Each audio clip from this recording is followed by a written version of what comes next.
Okay, we're going to look at Psychology 2 journals. And in the journals, you're required to do just 4 journal entries plus your checklist. So you have a total of 5 entries to make into your journal. They're all worth 15% total. And, they're basically going to be posted with a bit of a video, and really all I want you to do is watch the video, stop and reflect on it to make sure that you fully understand what the video was about, and then give some feedback about the reflection that you had. And the more genuine, the more honest, and the more depth that you give thought to it, the better the mark will be. So if you give me a paragraph or two, 7, 8 to 12 or 15 sentences, and they're well thought out, and they're organized thinking, and it's got some depth to it that you've really thought about the content, then you'll get a full mark for it. And if you give me 1 or 2 sentences or 3 or 4 and say it was kind of nice, it was something I hadn't thought about and thank you very much, then you'll get a mark that reflects that kind of input as well. Depth, honesty, genuineness, good, thoughtful recognition and reflective writing, please. It doesn't have to be APA. It's not about spelling and grammar. I'm not marking for that. It's about just thinking about the content, because some of this is innovative and new, and you may not have thought or heard of it before, and I'd like you just to reflect on it and see what it makes you feel, think, act, or consider.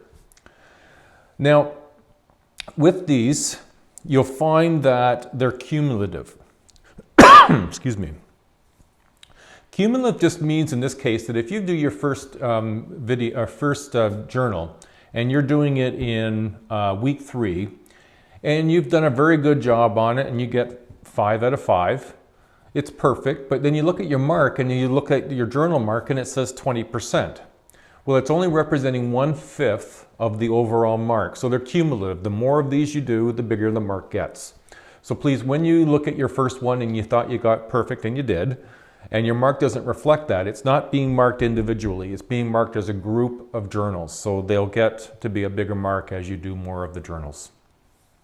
Now the journals are listed in your syllabus. They're listed at the bottom of the page as to what weeks they'll be in. So when it says that it's in week 3 for the first journal, and you decided to write that journal out and do the journal in week 4, which is fine because the journals are open for 2 weeks, you go back to week 3 and access the journal there. That's where you're going to find the video, that's where you'll find the instructions, and that's where you do your journal entry. Okay, so I hope you find this very useful. Keep track of these dates. Check your syllabus regularly, because there is no extensions on the journals. You missed the date, you've missed the possible mark. Okay? So good luck on this. I look forward to your entries. I really do expect you'll have a good time with this. It's always been fun. I've enjoyed it myself, and I enjoy reading your reflections. So good luck with it, and keep up the good work.